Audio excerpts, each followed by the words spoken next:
আসসালামু আলাইকুম রহমতুল্লাহি ওয়া বারাকাতুহু। আমার প্রিয় ভাই ও বোনেরা, আমাদের সামনেই বকরি ঈদ আসতে চলেছে, কিন্তু বকরি ঈদে কি করা উচিত তা কিন্তু আমরা জানি না। বকরি ঈদ বা কোরবানি ঈদ মুসলমানদের জন্য অত্যন্ত গুরুত্বপূর্ণ একটি ইবাদতের দিন। এই দিনে কিছু সুন্নত ও উত্তম আমল রয়েছে যা পালন করা খুবই ভালো। 1 নম্বর হলো ফজরের নামাজ আদায় করা।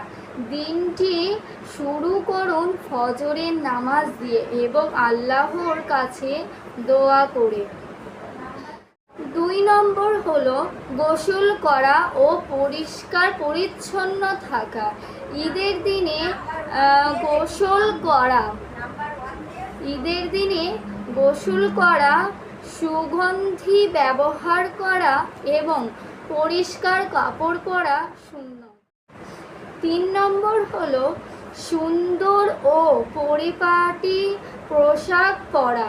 পরিষ্কার ও শালীন পোশাক পরা উত্তম।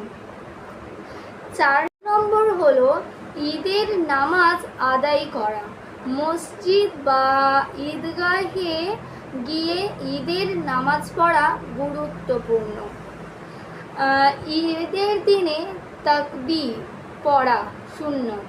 ঈদের দিনে তাকবীরটা হলো আল্লাহু আকবার, আল্লাহু আকবার, লা ইলাহা ইল্লাল্লাহু ওয়াল্লাহু আকবার, আল্লাহু আকবার ওয়ালিল্লাহিল হামদ। এটা তাকবীর। 6 নাম্বার হলো সামর্থ্য থাকলে কোরবানি করা। সামর্থ্য থাকলে আমাদেরকে তবে কোরবানি করুন। আল্লাহর সন্তুষ্টির জন্য খাঁটি নিয়তে কোরবানি করুন। 7 নম্বর হলো কোরবানির সময় দোয়া পড়া, বিসমিল্লাহি ওয়াল্লাহু আকবার।